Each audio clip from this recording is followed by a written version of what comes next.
Μιλήσουμε για μια διοργάνωση. Μιλήσαμε και την προηγούμενη εβδομάδα, αλλά είναι άλλη έγκλη του να τους έχεις τους ανθρώπους αυτούς από κοντά, έτσι να μπορείς να συζητήσεις με περισσότερη άνεση για τον 14ο θεατρικό Νοέμβριο, ο οποίος έχει και τον τίτλο «Παραμυθίας δρόμενα» στην Παραμυθιά, έτσι όπως μαρτυρά και το όνομα της διοργάνωσης. Και η αλήθεια είναι ότι από όσα μαθαίνω μιλάμε για μια άκρως επιτυχημένη διοργάνωση και φέτος, γιατί μιλάμε για 14 χρόνια, έτσι, δεν είναι ούτε ένα ούτε δύο, είναι μια ολόκληρη ιστορία.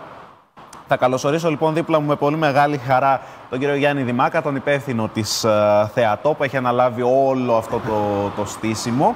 Όπως επίσης και την κυρία Πέννη Μιλιά, αλλά και τον κύριο Δημήτρη Φούτσια, οι οποίοι είναι εκπαιδευτές εργαστηρίων γραφής, ουσιαστικά εργαστήριο του θεατρικού Νοέμβρη για τις επόμενες ημέρες, αυτό το Παρασκευο-Σαββατοκύριακο.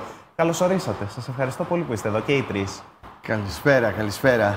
Λοιπόν, η βροχή εδώ έτσι με πολύ δυνατό ρυθμό, αλλά με πολύ δυνατό ρυθμό συνεχίζετε κι εσείς, κύριε Δημάκα, τα λέγαμε και την προηγούμενη εβδομάδα, έτσι, πραγματικά 14 χρόνια, και αντί να κουράζει, γιατί συνήθως έτσι ό,τι χρονίζει ενδεχομένως και να παρουσιάζει μία κόπωση, εδώ είναι το ακριβώς αντίθετο. Όλο και μεγαλύτερο το ενδιαφέρον του κόσμου, γιατί είναι και πάρα πολύ πλούσιο το πρόγραμμα. Έχω μπροστά μου έτσι το φυλάδιο ουσιαστικά που μας φέρατε και βλέπω έτσι πραγματικά δεν ξέρω τι να πρωτοξεχωρίσει κανείς από όλα αυτά.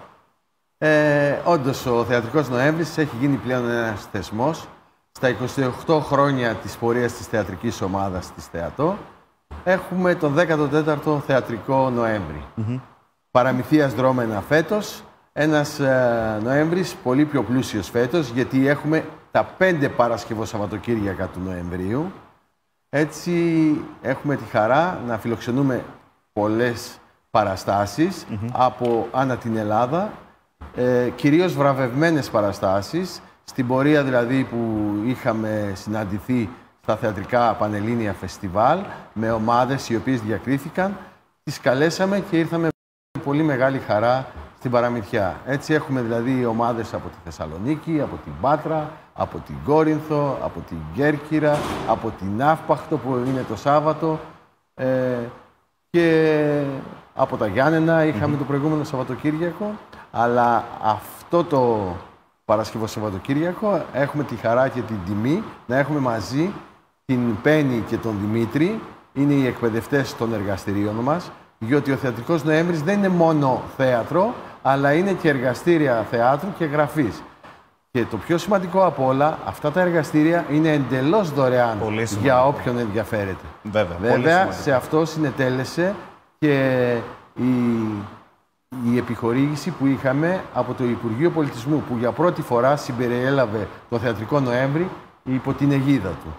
Και είμαστε πολύ ύψιστη αναγνώριση, έτσι. Νομίζω ότι από μόνο του τα λέει όλα. Μαζί βέβαια το να υπάρχει μια τέτοια διοργάνωση σε μια περιοχή η οποία διψά για πολιτισμό, διψά για θέατρο, διψά γενικώς για τέχνες, νομίζω ότι μόνο θετικό πρόσημο μπορεί να έχει, και αυτό αποτυπώνεται έτσι και στον 14ο Θεατρικό Νοέμβρη, και να είστε καλά να φτάσετε και στον 24ο και στον 34ο, να συνεχίσετε για πολύ ακόμη. Ναι, πιστεύω και αυτή η συνέχεια έχει να κάνει, όπως είπατε και εσείς, με τον κόσμο. Πραγματικά το θέατρο γεμίζει όλες τις παραστάσεις, ασφιχτικά. Ήδη προχθές την Κυριακή υπήρχε κόσμος που κάθισε κάτω στο διάδρομο για να δει την παράσταση. Και αυτό είναι πάρα πολύ σημαντικό. Έρχεται κόσμος όχι μόνο από την Παραμυθιά, από την Ιγουμενίτσα, από τις Φυλιάτες, από την Πάργα, αλλά και από τα Γιάννενα. Και μάλιστα από τα Γιάννενα λένε, καλά, λέει, πού βρίσκεται όλος αυτός ο κόσμος εδώ στην Παραμυθιά? Γιατί μιλάμε για ένα θέατρο 200 θέσεων. Ένα θέατρο που λίγες πόλεις έχουν στην Ήπειρο. Βέβαια. Αυτό το τριήμερο λοιπόν έχουμε εργαστήρια, διαβάζοντας εδώ και τους τίτλους, γράφοντας κωμωδία και χαϊκού και μικρή φόρμα. Θα ξεκινήσω εγώ από τον κύριο Φούτσια. Έχει αναλάβει το γράφοντας να γράψει κάποιος κωμωδία. Είναι τόσο απλό? Δεν είναι, φαντάζομαι. Απλό δεν είναι, όμως εντάξει, η κωμωδία και το χιούμορ είναι έμφυτο μέσα μας. Το να ξεδιπλώσεις στο θέατρο, ιδίως το εργαστήριο που θα κάνω εγώ, είναι η θεατρική γραφή. Δηλαδή γράφοντας για το θέατρο και γράφοντας κωμωδία. Μια καλή ιστορία, είτε γράφεις δράμα είτε κωμωδία, είναι να έχεις να πεις και να καταθέσεις μια καλή ιστορία. Μετά είναι να βάλεις το δικό σου εαυτό, όπως την αίσθηση που έχει κάθε προσωπικότητα, ο κάθε άνθρωπος για το χιούμορ. Ναι. Και το χιούμορ, ειδικά τη σημερινή εποχή, το χρειαζόμαστε, ειδικά στο θέατρο. Και εκεί θα πειραματιστούμε αυτό το τριήμερο. Έχω μελετήσει την κωμωδία σαν θεατρικός συγγραφέας και σκηνοθέτης. Είναι αυτό που λέμε, ότι πολλές φορές η κωμωδία μπορεί να είναι και απλές καθημερινές στιγμές και νομίζω ότι αυτό είναι ίσως και το πιο πετυχημένο είδος κωμωδίας, δηλαδή να μην είναι κάτι επιτηδευμένο, γιατί πολλές φορές μοιάζει μη ρεαλιστικό. Αντίθετα, σε καθημερινά πράγματα τα οποία συναντάς μπορεί να βγάλουν τόσο γέλιο που δεν το φαντάζεται κανένας. Σε αυτό έχετε δίκιο, γιατί αν προσπαθείς να κάνεις κάτι εξειζητημένο, θα βγει σαν επιτίδευση. Ενώ αν δεις οποιοδήποτε καθημερινό γεγονός και το δεις λίγο έτσι από μακριά, ακόμα και δραματικό να είναι, μπορείς να δεις μια οπτική κωμική. Τώρα με την βροχή σήμερα που τρέχουμε να προλάβουμε ώρες, οτιδήποτε στην καθημερινότητά μας έχει κάτι κωμικό. Και το θέμα είναι να το δεις και να το αναδείξεις μέσα από τη γραφή. Υπάρχει έτσι αρκετό κωμικό στοιχείο στα κείμενα που παρουσιάζονται σήμερα και θεατρικά, μιας και μιλάμε για θέατρο, αλλά και στην τηλεόραση, εν προκειμένου που ενδεχομένως είναι και πιο κοντά στον καθένα μας, γιατί είναι πιο άμεσα προσβάσιμο, έτσι, σε κάθε περίπτωση. Υπάρχουν, όμως ο χώρος και η τηλεόραση και το θέατρο έχει ανάγκη περισσότερο από να αναδείξουμε κείμενα και συγγραφείς. Λίγο κάποιες φορές περιορίζεται η κωμωδία, δεν ξέρω γιατί, λίγο τη φοβούνται, λίγο ίσως δεν υπάρχει ο χώρος να βγουν τα κείμενα. Πάντως, σίγουρα ο κόσμος τη θέλει, οπότε γίνονται προσπάθειες, την απαιτεί ο ίδιος ο κόσμος να πάει και τρέχει να δει κωμωδία. Και νομίζω και στο θέατρο, που είναι ο τομέας μου, όσο ποτέ άλλοτε έχει ύψιστη σημασία. Τη χρειαζόμαστε. Ναι, σωστά. Κυρία Μιλιά, χαϊκού βλέπω και μικρή φόρμα. Καταρχάς να ξεκινήσουμε με το τι είναι το χαϊκού, γιατί πολλοί κόσμος δεν το ξέρει. Έχοντας εγώ κάποια στιγμή στο παρελθόν εντελώς τυχαία ανακαλύψει το χαϊκού, νομίζω ότι είναι ένα πολύ μοναδικό είδος ουσιαστικά. Είναι μοναδικό είδος, αλλά έχει πάρει μία διάσταση πολύ μεγάλη τον κόσμο της Ανατολής και ειδικά σήμερα και στην Ευρώπη, αλλά και στην Ελλάδα και η γενιά του 70, ας πούμε, οι ποιητές του 70 έχουν γράψει, εντάξει, και ο νομπελίστας, ο Σοφέρης, έχει γράψει χαϊκού. Έχουν γράψει πάρα πολύ, έχουν ασχοληθεί με το χαϊκού. Μη μας φαίνεται πολύ παράξενο, δεν είναι πολύ μακριά, ειδικά σε σχέση με την Ήπειρο, ας πούμε, και μικρές έτσι, περιοχές, οι οποίες, μικρές εννοώ, όπου υπάρχει ίσως απομακρυσμένες, έτσι. Ναι, και απομακρυσμένες, και όπου τα πράγματα είναι πολύ συγκεκριμένα. Δηλαδή, σε συγκεκριμένο χώρο, σε συγκεκριμένο χρόνο, με συγκεκριμένους πόρους, έτσι, οι άνθρωποι ζουν έτσι. Οπότε υπάρχει μια κοντινότητα στην πυκνότητα, στην απλότητα των χαϊκού. Είναι, ας πούμε, τα αντίστοιχα δικά μας δύστιχα ή λιανοτράγουδα ή κοτσάκια ή έρχονται δηλαδή και εκεί από μια λαϊκή παράδοση.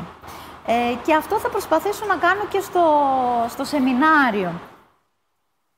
Σε αυτό το εργαστήριο που θα κάνουμε θα γράψει πάρα πολλοί Έλληνες ποιητές και ποιήτριες και θα μελετήσουμε λίγο και θα μιλήσουμε για τον σπουδαίο Μιχάλη Γκανά. Βέβαια, μια μεγάλη που έχει γράψει πάρα πολύ ωραίες στοχευμένες στιγμές ποιητικές.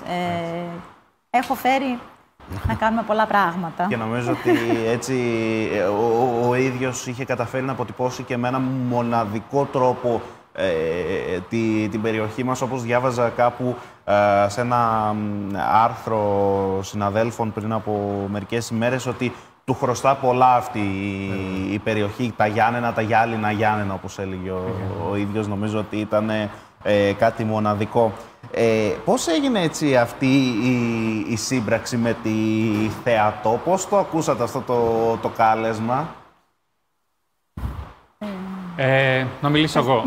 Ήμασταν και καλεσμένοι και πέρυσι. Είχαμε γνωρίσει πάλι η αγάπη για το θέατρο και για τα καλλιτεχνικά και εργαστήρια γραφής. Είχαμε γνωριστεί σε ένα άλλο φεστιβάλ με τον κύριο Δημάκα, στο φεστιβάλ Ικαρίας, που είχαμε κάνει πρόπερση. Και γνωριστήκαμε εκεί πάλι μέσα από τη γραφή, από την ποίηση, από τη θεατρική γραφή. Και μας μίλησε για τη δικιά του δουλειά, για τον Θεατρικό Νοέμβρη που έχει παράδοση 15 και πόσα χρόνια. Ο καιρός νομίζω ότι συμφωνεί απόλυτα με αυτό. Μάλλον πολύ καλά το κάνατε, γιατί τον ακούω πολύ δυνατό. Φτάσαμε σε μια... Ναι, είναι εδώ στα Γιάννενα. Υπάρχει δυναμική. Ναι, βέβαια. Και μας μίλησε για τον Θεατρικό Νοέμβρη και ήρθαμε πέρυσι. Ήταν έτσι μια πρώτη επαφή και χαρήκαμε πάρα πολύ. Δείξαμε τη δουλειά μας. Και φέτος είπαμε να το κάνουμε ακόμα πιο οργανωμένα. Έχουμε χαρά έτσι που και με το Υπουργείο μας στηρίζει και τη Θεατό και θα γίνει έτσι υποαιγίδα με περισσότερο υποστήριξη, περισσότερες μέρες και έχουμε έρθει με πολύ υλικό. Ετοιμάσαμε και εμείς τα εργαστήρια και είμαστε χαρούμενοι γι' αυτό. Έτσι, είναι πραγματικά πολύ σημαντικό. Κύριε Δεν Δημάκα, γινόταν να λείπουμε από ένα μέρος το οποίο λέγεται παραμυθιά. Εντάξει, και να μην γίνουν τα εργαστήριά μας που γίνονται και στην Αθήνα και στην Ικαρία. Αλλά δεν γίνεται να μην γίνουν και εδώ πέρα. Δηλαδή, σε αυτό το μέρος δεν γινόταν. Παραμυθένιος τόπος, εντάξει, τι να πούμε. Κύριε Δημάκα, ουσιαστικά να πούμε ότι αυτό το Σαββατοκύριακο έτσι έχουμε αυτά τα 3 εργαστήρια, αλλά και τη θεατρική ομάδα από την Αύπακτο, όπως είπατε. Και έχουμε 2 ακόμη Παρασκευό Σαββατοκύριακα μπροστά μας, έτσι, επίσης με πλούσιο πρόγραμμα. Ναι. Εγώ θα ήθελα να πω ότι για τα εργαστήρια αυτά, πέρα από την αιγίδα που είχαμε του Υπουργείου Πολιτισμού, έχουμε πάντα κοντά μας το Δήμο Σουλίου και φέτος και την Περιφερειακή Ενότητα Θεσπρωτείας που βοηθήσανε. Αλλά κυρίως έχουμε τον Εμπορικό Σύλλογο Παραμυθιάς, τον εμπορικό κόσμο, που στηρίζει με τις μικρές τους χορηγίες όλη αυτή τη δράση. Και φυσικά τον κόσμο που γεμίζει το θέατρο, γιατί χωρίς όλους αυτούς δεν θα μπορούσε να γίνει όλη αυτή η μεγάλη προσπάθεια.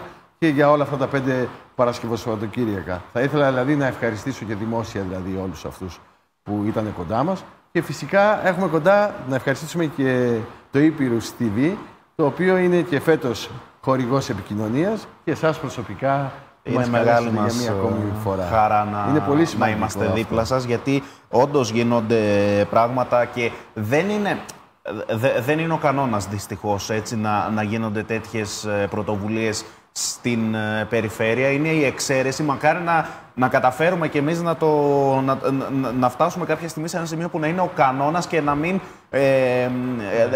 πραγματικά να μην χωράει ποιος να πρωτοέρθει σε αυτή την εκπομπή για να πει αυτή την πρωτοβουλία του. Νομίζω ότι θα είναι πολύ σημαντικό. Βλέπω στα 2 Παρασκευοσαββατοκύριακα που έχουν απομείνει θεατρικές ομάδες από την Κέρκυρα, από την... Σε έναν σύγχρονο συγγραφέα, τον Τριαρίδη, πολύ δυνατός και σκληρός συγγραφέας, και περιμένουμε με μεγάλη χαρά να δείξουμε το καινούργιο αυτό έργο, το οποίο δεν έχει παιχτεί και Τριαρίδης στην περιοχή μας, τουλάχιστον στην Θεσπρωτεία, οπότε πιστεύω θα μπορέσουμε να επικοινωνήσουμε το έργο μας αυτό το καινούργιο. Απλά θέλω να πω ότι η ομάδα είναι πολύ σημαντικό, πέρα από αυτούς που βοηθάνε. Η ομάδα αποτελείται από πολλά μέλη. Βέβαια. Και φέτος τα μέλη της ομάδας ξεπερνάνε τα 20, τα οποία είναι και από την Ηγουμενίτσα μέλη, και από τις Φιλιάτες, και από την Πάργα έχουμε μέλη, αλλά και από το Καναλάκι. Δηλαδή είναι μια πολύ μεγάλη ομάδα που βοηθάει για να γίνουν όλα αυτά τα πράγματα. Δεν θα μπορούσε ένας άνθρωπος να γίνει. Εννοείται. Και πρέπει και εδώ όλα τα παιδιά σας προσκαλούμε να έρθετε μία φορά στο θέατρο και εκεί να κάνουμε και μία εκπομπή μέσα στο θέατρο. Νομίζω ότι θα έχει πολύ μεγάλο. Επίσης, να πούμε κάτι που είναι σημαντικό, ότι τα εργαστήρια είναι δωρεάν. Έτσι, οπότε βέβαια. περιμένουμε αυτό το τριήμερο τον κόσμο. Βέβαια. Γιατί πολλές φορές μπορεί να υπάρχει καχυποψία, όχι όλα δωρεάν. Έτσι, να πάτε να τους γνωρίσετε από κοντά, αξίζει πραγματικά. Σας ευχαριστώ πάρα πολύ και τους τρεις. Να ευχηθώ, κύριε Δημάκα, να ευχηθώ αυτό έτσι όπως ξεκινήσαμε, να φτάσετε και στον 24ο και στον 34ο και πολλά χρόνια ακόμη, γιατί έχετε πολύ να προσφέρετε πάρα πολλά έτσι, στον κόσμο. Ευχαριστούμε πολύ. Να είστε πάλι μαζί στο απογευματινό δελτίο ειδήσεων από το Ήπειρο στη Βιέννα. Η ώρα της Υπήρου ξανά μαζί σας αύριο το μεσημέρι Παρασκευής, λίγα λεπτά μετά τις 3. Να είστε καλά.